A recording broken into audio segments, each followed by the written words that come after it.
and remanded in the prison, firstly, to the Nigerian police. To the Nigerian police.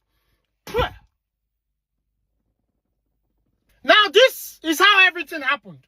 So, like you all know, I've been calling out P1 for the past 2 months. So, initially, when I started calling out P1, I was about a month into the call out. So, P1 never reached out to me. P1 has never reached out to me. They've never reached out to me. So, I was first of all invited by the Deputy Commissioner of Police, Yaba Panti, and you can see the invitation. And this invitation was sent to me on the 5th of June. 5th of June, 2025. You can see the invitation there. I was invited to come to the DCP's office on Tuesday, the 10th of June, 2025. You can see the invitation. This was the first invitation I got from the Nigerian police, from the DCP Yaba Panti, Lagos. So I went on that very day. I met with the police, and when I got there, they took me to the DCP office. I was inside the DCP office. Then I saw some people from P1. Then the DCP asked me to sit down. I sat down. Then the DCP asked me if I know these people. I said I don't know them. So it was the DCP who told me that they are from P1. I said, okay, since they are from P1. So he asked, has P1 reached out to you before? I said no. P1 has never reached out to me. And that was the exact truth. So the first time P1 reached out to me was at the DCP office, Yaba Panti, police station. So the DCP, he made a statement that they are respecting me. Otherwise, maybe they would have even, arrested me even before I come here. I said, why you go arrest me? He now said, okay, that what's the matter? What's going on? That they said I'm calling them out. That they've shown him some of the videos and all that. So I said, yes, that this is what is going on. I even showed him that SEC. I said, even SEC has called these people a fraudulent Ponzi scheme. So we spoke and spoke. Then he said, I should try and settle with them. I said, okay, no problem. But before we say anything, before we settle anything, the chairman of P1, Dr. Augustine, needs to be present in that meeting if we are going to discuss anything. Then the lawyer to the chairman to P1, Bernard Oniga, made a statement and he said, I am not powerful enough to have a meeting with the chairman. That was his exact statement. So I said, okay, no problem. So we left. I went home. I was granted administrative bail. And I left and I went home with my people that came with me, because I came with my brother and I also came with a lawyer. So we left and we went home. Then, P1 started sending me a letter. They sent a letter that I don't even need to come. That I should just give them the names. I should send my lawyer, that they will do the meeting with lawyer to lawyer. I should just give them the names of people that has been complaining that P1 are owing them. Because as at that time, I had about 50-something names that we've collected so far. This was in June. After I left, I continued my call out. Since no meeting with the chairman, then I did not stop. I continued calling them out. And after, I went to submit the first 50 copies of petition to the EFCC. I submitted that 50 copies of petition to the EFCC. Then I continued. After I continued, I kept getting more names. As we speak now, I have over 250 names of people that P1 are owing. So I kept on getting more names. Then I took another 50 copies and went and submitted to the EFCC. That it became 105 petitions that I've submitted to the EFCC as at that time. Then P1 saw that this thing, they increase, this fire, the cash well. That was where P1 started looking for me with every means possible. So in July, this very same month, July, as at earlier on this month, around July 2nd, 4th, 5th, around that time, the EFCC sent a message to my lawyer that he should bring witness of people who P1 has defrauded. He should bring them to the EFCC. And the date that they're supposed to bring these people was Wednesday, 9th of July. And this is the letter that the EFCC sent to my lawyer. Wednesday, 9th of July, that he should come with witness. And that same Wednesday, 9th of July, they also sent the chairman of P1, Dr. Augustine, that he should be at the EFCC. He was invited to, because I got some information that he was invited to be at the EFCC on 9th of July. So this was where all the old drama started. So immediately they got that invitation letter from EFCC, P1 started chasing me. They started looking for me. So on Sunday, the 6th of July, they are supposed to be at the EFCC on the 9th of July. So on Sunday, the 6th of July, I got a message from the DCP office that I'm to show up. And I will post the message. You can see the message. That I'm to show up on Monday, the 7th of July. So I said, this thing is too impromptu. So I sent a message to them that this is quite impromptu. How can you say I should come to the police station on Monday and you are messaging me on Sunday, 10:19 p.m. I will post everything in my next post. All the chats, every document, I will post it. How can you say I should come?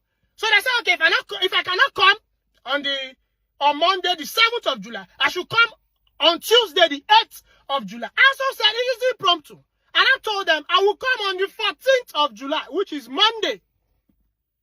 They did not say anything.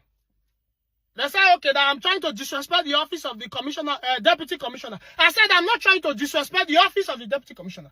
I will not be available. This meeting is impromptu. So they said, okay. So they were pressuring me because they know that the EFCC has invited Pwan on the 9th of July, which was on a Wednesday. So that Wednesday, I also went to the EFCC with my lawyer and some witness. And then I also took another 25 new fresh petitions to the EFCC. So that was when it became 130 petitions that I've submitted to the EFCC. Then Pwan, I got some information that Pwan did not show up. The chairman of Pwan, he did not show up at the EFCC. He dishonored the invitation. He sent his lawyer. So I also got some information that the EFCC detained the lawyers. Allegedly. I don't know how true. But that was the information that I got. So the next thing, they started calling me from the GCP office again. Started messaging me. So I said I will come on Monday. So I got to that Monday, I could not come. I could not go. So I also notified them, we come tomorrow, which is Tuesday. So they said, okay. Then unfortunately, that Monday, now Buhari died. That was when they brought Buhari. So Tuesday was public holiday. So I also messaged them that I'm getting information that Tuesday is public holiday. That they should confirm that if it's public holiday, I will come on Wednesday. So they confirmed from the DCP office that Tuesday was, I will post on the chat. They confirmed. So they said, okay, I should come on Wednesday, 10 o'clock. Wednesday, as at 11 o'clock, I was at the DCP's police station. I was at the Yaba Panti police station. And I left home that day without breakfast. There's a reason I'm saying this thing. Without breakfast, without water. Went there, I said, about 11, I went to the DCP office. Then they brought me in and they started questioning me. I will say everything that they said. So they said, I dishonored their invitation. I said, I did not dishonor your invitation. You messaged me on Sunday that I should come on Monday. I always said it was impromptu. And here I am now. I came. You did not come and bring me. I came myself. So they said that they told me to go and settle this matter. That I went on to keep posting. That it is wrong. Why will I do that? I said, you said we should go and settle matter. The chairman refused to come for settlement. So I continued whatever I was doing. And they said, who gave me the right to do that? That it is wrong to do that. I said, okay. Then the next thing, police started saying that I should give them the names of the people that I have. Now, the reason they are asking for these names, let me state the reason why they are asking for these names. For two reasons. P1 are owing so many people. They might be owing close to 2,000 people, if not more. And I have about 130 names. So they want me to give them those names so they can pay those people, so they can spoil the case with the EFCC. Now, they cannot pay randomly because they are owing too many people. So even if they pay 1,000 people, they might not be able to still pay those 130 names that are with the EFCC. So they need the exact names of those people so they can pay them, so they can quench the case with the EFCC. So this is why P1 is looking for me. Up till today, I never see give them those names. That is why they are still looking for me, even up till today. So the police, the Nigerian police, said I should give them those names. I said I can't give you those names. They said I should give them that they want to investigate the case. So I told them, I said, you say you want to investigate this case. But right now, you are investigating just me. You are the police. You don't need me to help you with investigation. Investigate yourself. Why are you asking me for names? So I said I'm not giving them any names. They said I must give them. I said I'm not giving them any names. I don't have any names to give you. So they understood that, this guy not go submit. All these things I'm saying now was coordinated by the DCP. Then they said I should go to the IPO's office. Then the IPO started whitewashing me, that I should just avoid trouble. I should give them what they want. So this matter will just die. I don't even answer. I don't talk to the IPO. Nothing. So the next thing, they brought me back to one of the DCP's office, where they were interrogating me. They brought me back there. Then the next thing, they said they should arrest this man. Lega, arrest this man. He just said they should arrest me. Then the next thing, the Lega just came, threw a document at me. I said, sign it. I said, let me read it first now. He said, read what? Sign it. I said, no, I can't sign anything without reading. He said, you don't want to sign, you must sign it. I said, I cannot sign anything without reading it. So I said, okay, if you will not let me read it, allow my lawyer read it. Because I went there with my lawyer, my brother as well, one of my lawyers. Allow my lawyer read it. So my lawyer took it and was reading it. Then I said, I should sign it. Then the next thing, they said, we should come outside from the office. And we went outside from the office. Then the next thing, they brought a statement and said, I'm the one that writes it, that I should sign. I said, I'm not the one that writes this statement. They say I'm the one that writes it, that this is my handwriting. I said, I'm not the one that wrote this statement. This is not my handwriting. They say I'm the one that wrote it. My lawyer kept on telling them, you calm down, let's read this thing. He said he's not the one that wrote it. And then they found out that I'm not the one that wrote what they said I should write. So they said we should sign it. My lawyer said, I said, okay, you wait. Let my lawyer finish reading before I sign anything. So I said, okay, more not worry. Carry me, go arrest. Sure you want to arrest me? Take me to the cell. Just allow my lawyer read. I will sign later when he finish reading. So they took me to the counter. So I should off my cap, my earring, my wristwatch, my shoe. And the next thing, they threw me inside the cell. That was it. That was how I was locked up. And this was Wednesday the 16th of July. And I left home that day without breakfast, without food or water. And I was arrested by the police as at around 2. That was when they detained me and arrested me and threw me inside the cell. Now, this was what happened inside the cell. So I was inside the cell. As at about 5, I'm stating all these things for some reasons. So you know how the Nigerian police humiliated me. They treated me like a criminal. So I was inside the cell at about 5 p.m. I called for all those old seafood that they sell. I called him. He came. The old seafood came. Let me say I call him. He came. He wanted to buy food for people who are inside the cell. So he came, collected money from everybody. I also gave him money. I gave him about 2,000. I said, you should buy me 1 Nutri-Milk, 1 bread, and bottle of water. Because I've not eaten throughout that day. This was around 5. He took my money. He took every other person's money. He left. He came back. He brought food for every other person. He did not bring what I asked him to buy for me. So I asked him, how far now? What I said, you buy for me? He said, he did come. This was around after 5. And I see that guy again. They did not bring any food for me, or that bread, or the Nutri-Milk, or water. Then, as at about after 10, Kokopi came. That was when Kokopi came. So they brought me out. They called me and brought me out. So I came outside. I saw Kokopi. Now Kokopi can testify to this. Immediately I saw Kokopi. The first thing I said was Kokopi. Because Kokopi whole bottle of water. I said, I beg, give me water. These people now allow Kokopi give me water. So Kokopi can say, what am I giving water? Kokopi can open the water. Can't drink them. Can't say, take. Can't give me. That was when I drank water that whole day. And this was about after 10. No food for belly. No water. Not do. Kokopi left. So they did not allow me want to talk to Kokopi. They stood there, about 2 officers. They were there trying to listen to our conversation. So I had to bend Kokopi and spoke to his ears. So I told him whatever I wanted to tell him. And then Kokopi said, okay, no, yeah. And then Kokopi left. So they took me back inside the cell. So it was around 11 that they now brought that Nutri-Milk and bread I asked them to buy for me since 5 o'clock. I don't know if the police intentionally refused that guy from buying anything for me. Because he buy for everybody. They not buy for me. They not bring what he asked me to buy. And there's a reason I'm saying this thing. So around 11 we brought those, I know coffee eats, the bread is too strong. So I drank just that water that Kokopi gave me and the Nutri-Milk. So that thing in my belly for 1 full day. Now I just sleep. The next morning, as around after 7, the police came to bring me out from the cell. They brought another paper. They said I should sign. I said, no, I'm not signing. I cannot sign this. They said I should sign it. I said I cannot sign it if my lawyer is not here. They said I must sign. I said, okay, let me read it. They said I should sign it without reading it. I said I cannot sign it if my lawyer is not here. Then they left. They took me back to the cell. Around 7:30, they came again. They now brought that same document and another biodata form. They said I should fill it and sign it.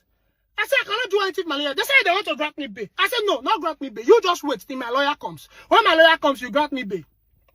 Before that night, my brothers and my lawyer are trying to work my bail. The DCP, they met with the DCP. The DCP refused to grant me bail. He said they should come tomorrow. That was the exact statement that they told me that the DCP said. So not do. I said, I'm not signing. I'm not signing and I'm not feeling anything if my lawyer is not here. I said, about after 8, they came again. And this time they came with force. They came, they brought handcuff. I said, they want to handcuff me. I said, why not they handcuff me? Why not they carry me go? This was where the police said I had a fight with them. Now, this was what happened. They want to handcuff me. I said, where are they handcuff me? And they carry me go. So I do my hand up like this. I said, where are they handcuff me? So they want to handcuff me. So I started screaming that I'm entitled to a lawyer. I'm not going anywhere until I see my lawyer. This was how I do my hand because they want to handcuff me. I'm not going anywhere until I see my lawyer. I'm not going anywhere until I see my lawyer. That's what I kept on screaming with my hands up. Then one of the, before you know, so I was shouting then. Before I know, more than 10 policemen don't surround me. So one that came and said that they are taking me to court. I said, you are taking me to court without my lawyer? I know they go. So I kept raising my hand and shouting that I'm not going anywhere without my lawyer. So this was the lie that they said that I had an altercation with the police. They videoed me. So Nigerian police, if I truly assaulted any officer, if I truly had any altercation with the police, post the video. Post it. The next thing, more than 20 police don't surround me. Then while we were in that same scene, my lawyer came in. So I saw my lawyer, quickly ran to my lawyer. I said, they said they carry me go court. Should I go? He said yes. So that was how they took me and handcuffed me at my back. Oh, this was the part where the Nigerian police humiliated me. They handcuffed me at my back and threw me inside the vehicle. They put us inside one small cab. The police vehicle, one very small vehicle. So they begin to drive. My lawyers and my brother, we are on there. I don't know what will happen, but I just know police, 3 IPOs and 1 police driver, and I carry me. Handcuff on my back. They tied that handcuff to the tightest. My hand nearly cut off.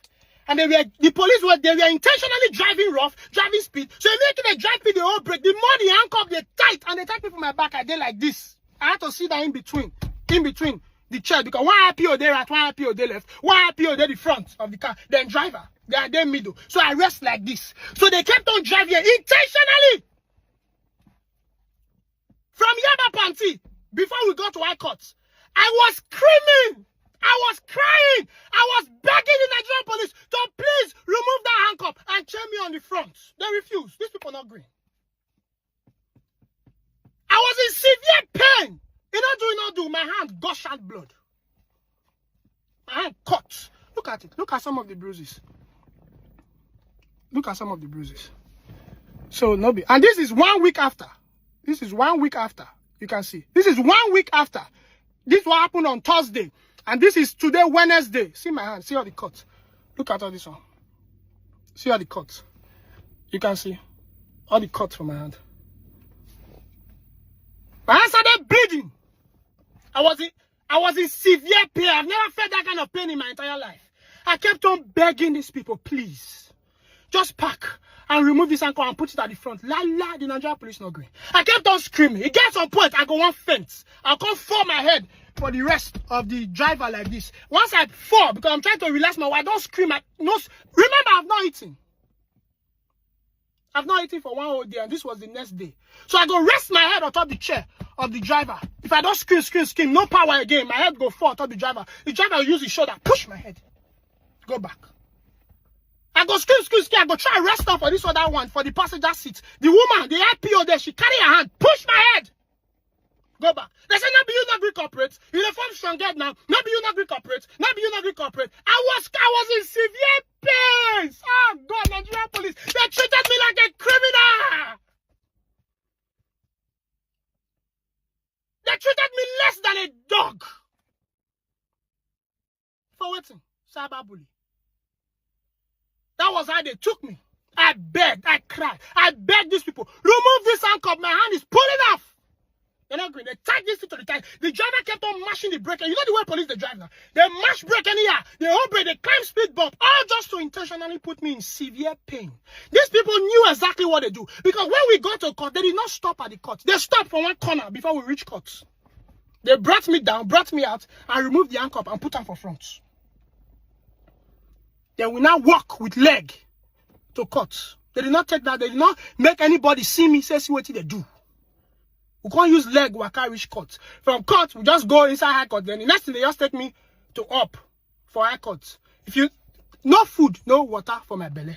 If you notice, one day inside court, if you see this picture, if you see, I was holding my wrist. I was holding my hands like this. My hands was bleeding. I hold my hand like this. If you see that picture, all the things that they talk for, I know every day listening. I know every day hear because I was without strength. I was without food. I was without water. For a whole day. into the next day. And they give me that severe pain for more than 30-something minutes journey from Yaba Panti to Federal High Court. So they finished that court process and they said I have to wait inside the court till court go finish. So it took about after 2 before they come finish. They said that they work my arrest paper and all that. They granted me bail, but no bail application because they did everything fast. The police lied in court. They said I came to court. I came to prison around 5. They said I fought with police. That was what they lied. They lied all those things. So as I remember, after 3 or to 2 or to 3 or thereabouts, we were about going out because not only me, my brother and my lawyer, they left and they were working some processes. So it was me and 2 of the IPOs. I was even remaining inside the court. So as I stand up, I nearly want collapse. One of the registrar inside the court, she ran to me and said, "Alleged, take water."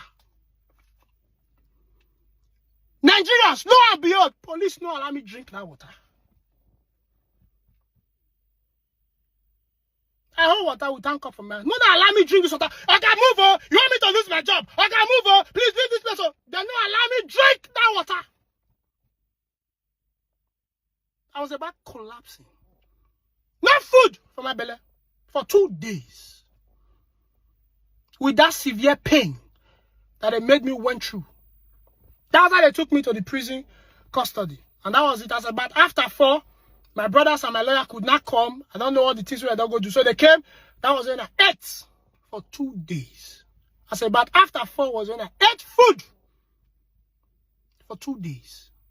And that was how I was taken to a Ikoyi Correctional Center and spent 4 days. I was taken to a correctional center. I got there about after 5 on Thursday till Monday until I was released. So now to Pwan. Everything what they do for the past 2 months, an introduction. Now that case starts. No negotiation. It's not a trend. It's a movement. Now, I really want to appreciate everyone who stood by me during the time when I was arrested by the police and, dumped in prison. So I know I should have done this earlier, but I had to take some time to, see everything for myself. So firstly, I would like to appreciate Arise TV. I would like to appreciate Rufai. Thank you very much. I'd like to thank Tunde Ednot. Thank you very much, Tunde Ednot. I would like to thank Kokopi. Kokopi, when Kokopi came that day, I said about 10 o'clock or after 10, it was really good to see Kokopi. Thank you very much, Kokopi. Thank you very much. And thank you very much to Mama P as well. Thank you very much to Easy, my Edo blood. Thank you very much to Easy. Thank you very much to Randy Peter. Thank you very much, Randy. And so many other persons who I might not be able to mention your name. Thank you very much. And thank you to VDM. Thank you very much, VDM. VDM Nababa. Thank you very, very much, VDM. And thank you to my families, my brothers, they stood by me. My families ensured that I was okay. Thank you so much to my family. And thank you so much to, I don't know if I should call you guys fans, but actually this is not content. This is real life. So I think I will call you guys fellow soldiers because we are fighting for a good country. So thank you very much, my fellow soldiers. Thank you for standing by me during my arrest. Thank you very much. Thank you so much. I'm a bit sick, so I might need to take some time off, maybe a day or 2. As the case may be, depending on how fast I recover. And to the Nigerian police, it's quite so sad. With my experience with the Nigerian police, it's quite so sad that the Nigerian police, with my experience, what I can say is that the Nigerian police, they are not loyal to the country, Nigeria. They are not loyal to the law of Nigeria. They are not loyal to justice. All they are loyal to is money. All the Nigerian police are loyal to is money. With my experience, I can say that the Nigerian police are currently the ones fighting against justice. They are not fighting against injustice. They are currently fighting against justice. That's what the Nigerian police are doing. The Nigerian police are so cheap that you can bribe them with a bottle of Coke and they will help you convict an innocent man and convict him of murder. That's how cheap they are. With a bottle of Coke, you can bribe the Nigerian police. With a bottle of Coke. That's how cheap they are. With what I saw and with what they did to me, it's too sad. To the general public, I'm now going to be playing a voice record, a call record of how Pwan orchestrated and planned my arrest. And now this call record is between the chairman of Pwan, Dr. Augustine himself, and one of the Pwan associates who represented Pwan alongside the lawyer at the DCP office, Yaba Panti, Lagos. This call record is a call record of Dr. Augustine himself, of how they planned and orchestrated my arrest. Good evening, sir. Good evening. Yes, sir. How's your day, sir? Fine. So, I don't know if Barrister Bernard has spoken to you. Yeah, I was trying to add you to a conference call now, so that all of us will talk. But your phone was not picking. You're not picking your call. And that time, I was in the bus. Okay, so what happened today where you went to? Sir? What happened where you went to? Scott Iguma. Well, the young man came, and the DCP was very professional, and he handled it well. Told him that ordinarily they should have arrested him and charged him to court the next day for cyberbullying and internet disturbance. He was trying to say his action was based on SEC saying that we are fraudulent complaint. So Barrister Bernard took charge very well, and we played the video where he was saying if anything happens to him, it's Pwan. They made him write his statement. So the major thing where he was misbehaving was, he said what he wanted, all he wanted was for you as a person, as the chairman, to reach out to him. Because of what? Because that's what he wanted as a truth. Because which Barrister Bernard and myself said, is it okay that why would the chairman come so low to come and sitting with you for what? In what capacity is he? Is he the barrister to all those people? Because the policemen were asking him, since you said these people came, that you have over 100 people that have complained to you, give us 10. Hello? Fly from heaven and say, I did the business, so this is what they did. He said, posted receipts. They said the receipts, he should print them and write at the table and send to us. Barrister Bernard exchanged numbers with them, with his lawyer. So he wrote a statement, and what we agreed is next week, Tuesday, which means Barrister would get across to you to confirm. Mr. Ejiro and myself and himself will meet with the young man next week. So we are expecting him to bring the names. Yes. Of the people that have reached out to him. Whatever, you know? Exactly. Because the DCP really threatened him and told him the truth. That left for him, he will have gotten him arrested and charged to court the next day for cyber bullying and threat to your own life with the way he has posted your picture for the wrong purpose. Yes. So it was a beautiful outing. He was a very young man. I don't think he's even, maybe at the worst is 20, 30, 32 at the worst scenario. Very small boy. Now what? That you want to point something where somebody on the build for 13 years. We carry almost millions of people. Eh? Yeah. Yes, sir. He's committing a crime. He's a criminal. He's a criminal. Can you hear me? He's breaking. That's why I'm walking around. Sir. I'm even walking around the office premises to see if I can. Hello, sir. I said he's a criminal. Yes, I can hear you. He's a criminal. The guy is a criminal. All his intention is to meet you and maybe seek for a little tip or something. Little tip. Once you give him one, he will be asking you for more. Yes, it will be. Exactly. He's a very stupid person, sir. Very stupid, small boy. Now you've heard them for yourself. So it was their very plan to arrest me the very first time I was invited to the DCP's office. The Deputy Commissioner of Police, Yaba Panti, Lagos. It was their plan to arrest me that very first time. But I can't tell them, say, if we don't discuss anything, the chairman must be here. And the lawyer said, I'm not powerful enough to have a meeting with the chairman. And you can hear the chairman say, who is he? That we have a meeting with. Who is he? And the chairman should stood so low to come and have a meeting with me. You heard it for yourself. He called me a criminal several times. He's a criminal. He's a criminal. He kept on calling me a criminal. Called me a small boy. That's why the second time when I went to the DCP's office, when I went to the Deputy Commissioner of Police office, Yaba Panti, Lagos, I was arrested. They've already planned it. That's why you see that I was arrested on Wednesday and taken to court immediately on Thursday. I said Nigeria police come fast. They were so fast to take me to court. Their plan was to silence me and to keep me in the prison for 2 months. Because lawyers are going on a vacation for August and September. So they wanted to keep me there till October. That was their plan, but it did not work. They were trying to push it that they will not be around. He's not the lawyer. The police prosecutor kept on saying he will not be around. He will not be around. Then the judge now insisted that it must be that Monday. Their plan was to keep me in that place till October. That was the plan they had. You've heard it for yourself of how they planned and orchestrated my arrest. And now they can't meet me say they want peace and they want to solve this issue.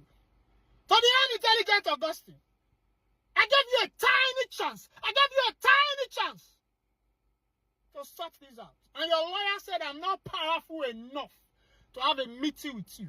Now I will show you that when I say jump, you don't question. You say how high. I will show you that is not a trend. It's a movement. To the general public, Pwan is currently going after my family. Pwan is currently going after the members of my family. They are calling and harassing the members of my family. I don't know what they want from my family. As a matter of fact, this is a voice note that my sister sent to me. Hello, Scott. Good evening.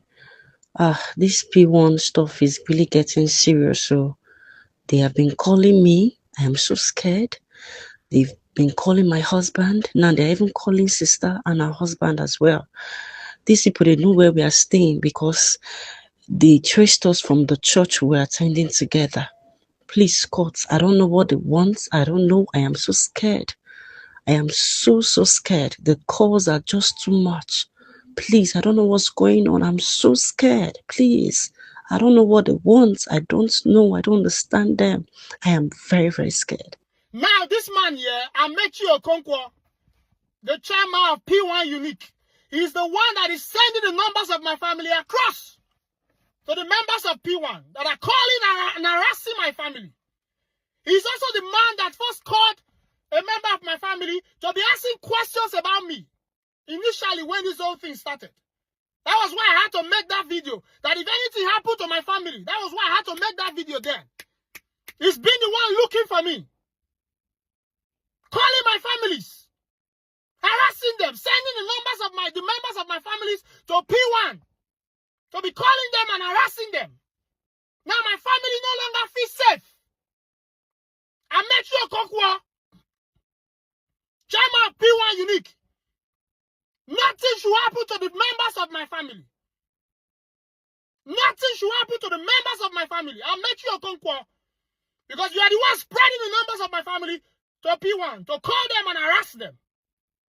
You are the same person who initially called a member of my family to be asking private matters about me. Asking them where I work. Asking them what I do often. Asking them where I go. Amechi Okonkwo, chairman of P1 Unique. Stay away from the members of my family. It's not a trend. It's a movement. Inspector General of Police! Without due respect to the Inspector General of Police, Kayode Adeolu Egbetokun.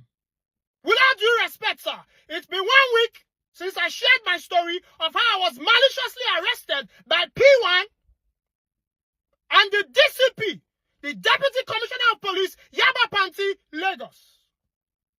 It's been 1 week since I shared my experience and my story. And we are yet to get any statement from the police. And we are also yet to get any investigation from the police as regards this matter. Now to the CSP Benjamin Udeni. On the July 17th, when I was taken to court, A statement came from your office that was posted on Linda Ikeji's blog. And I will read the statement. Now, this is what the statement says. It says, Lagos police confirm arrest of social critic Scott Iguma. The Lagos State Police Command has confirmed the arrest of social critic Scott Iguma. In a statement released this morning, July 17th, spokesperson of the command, CSP Benjamin Udeni, says Scott will be arraigned before the Federal High Court Ikoyi this morning on a 10-count charge.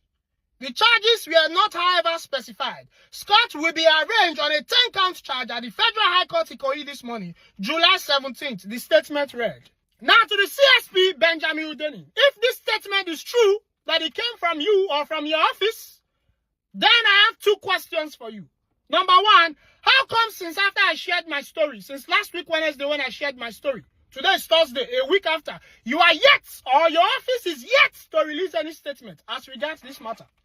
Then number 2, I was arraigned on a 4-count charge, and it's even a malicious 4-count charge. So how come you or your office said it was a 10-count charge? So it's of 2 reasons. Either you got a false intel, or your office fabricated a story, fabricated a 10-count charge on me without any proper investigation into my arrest. So now to the Inspector General Police, I now respectfully demand and request an investigation into my arrest by Pwan and the Deputy Commissioner of Police, Yaba Panti Lagos. I respectfully demand and request an investigation into this matter. And to the CSP Benjamin Udeni, I also respectfully demand and request a statement from your office to address this issue. Or haven't you for several times encouraged and affirmed to the Nigerians that police is our friend? You've said it several times that the police is your friend. So now, prove it. Prove to the public that truly the police is our friend. So if the P1 could use the Deputy Commissioner of Police, Yaba Panti, to maliciously arrest me, then the Nigerian police force should also work with me to investigate this matter and ensure that justice is served. Now, if I'm guilty, be done to me according to your law.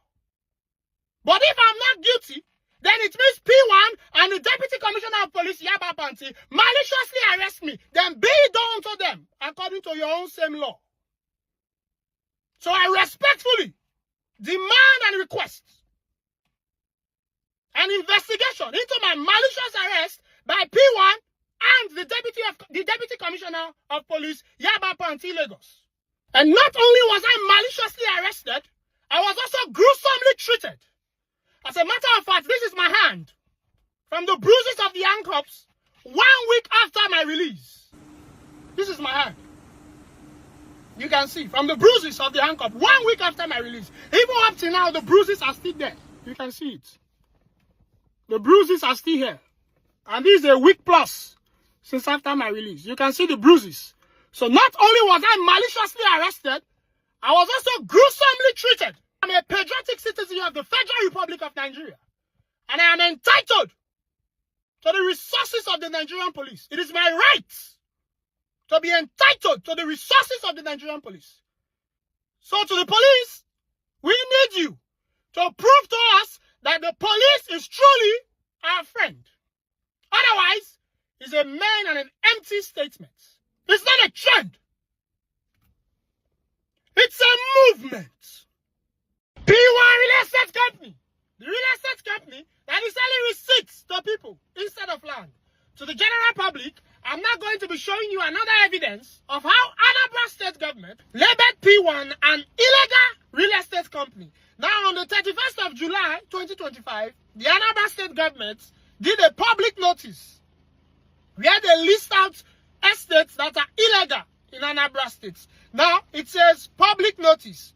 We refer to our publication with reference to MLS/TP whatsoever dated 28th March 2025 and hereby states that the following layouts/estates underlisted are illegal and as such have not been approved by the state government. If you check the list, number 5 of the list says P1 Homes Limited / P1 Max Property and Business Solution Estate / Layout, P1 Group Limited Estate / Layout. If you check number 12, it says Max Vista Estate, P1 Max Property and Business Solution, Umeri, Anambra East Local Government Area.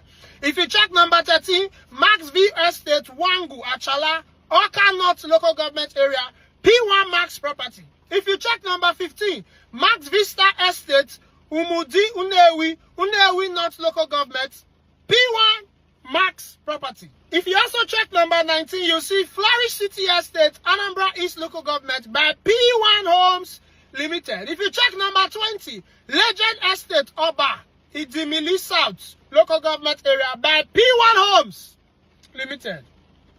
6 of P1 estates were listed as illegal in Anambra State. Not only that, in 2023, the Anambra State government also listed estates that are approved and also estates that are illegal in the state, in Anambra State in 2023. Now, let's also check that. This is it. You can see the date there, 2023, and public notice. We refer to our earlier publication with reference number. They stated the number dated 2nd November 2022. They also stated number and respectfully and hereby states that the following layout / estates have been approved by the state government. Then they list out the names of estates that has been approved. Then in the list, they now also mention and say, in the same vein, you can see it there, in the same vein, the general public is hereby required to take notice that the layouts / estates below have not been approved by the state government. How many names of P1 come here? Almost 6 as well. You can see number 1, P1 Homes Limited, P1 Max Property and Business Solution Estate / Layout, P1 Group Limited Estate / Layout. If you check number 8, Max Vista Estate, P1 Max Property and Business Solution. If you check number 9, Max View Estate, P1 Max Property. If you check number 11, Max View Estate, P1 Max Property. If you check number 15, Flourish City Estate, P1 Homes. If you check number 16, Legend Estate, P1 Homes. Now you can see for yourself that since 2023, the Anambra State government has been listing out P1 and their estate and layout as illegal and not approved by the state government.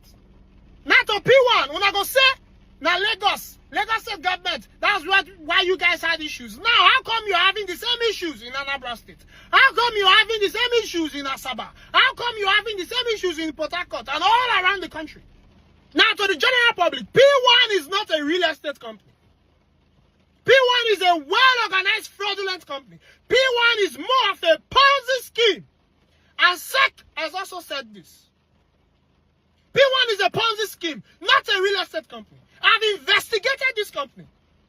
From the top to the bottom, P1 is a Ponzi scheme. And again, to all the state government across the state, we all need you to follow suit like the Anambra State government. Listing out real estate companies and listing out estates that are approved and that are not approved by the government. Especially Lagos and Abuja, where real estate has a larger awareness. We need you to start listing out. Because, for example, in Lagos State, lots of property has been taken back by Lagos State from various estate companies, from various real estate companies. So why is the Lagos State government yet to list out names of the properties or the lands that they've taken back so the public will be aware? Because lots of people that buy land, they don't know, say that company when they follow buy land no longer has that property.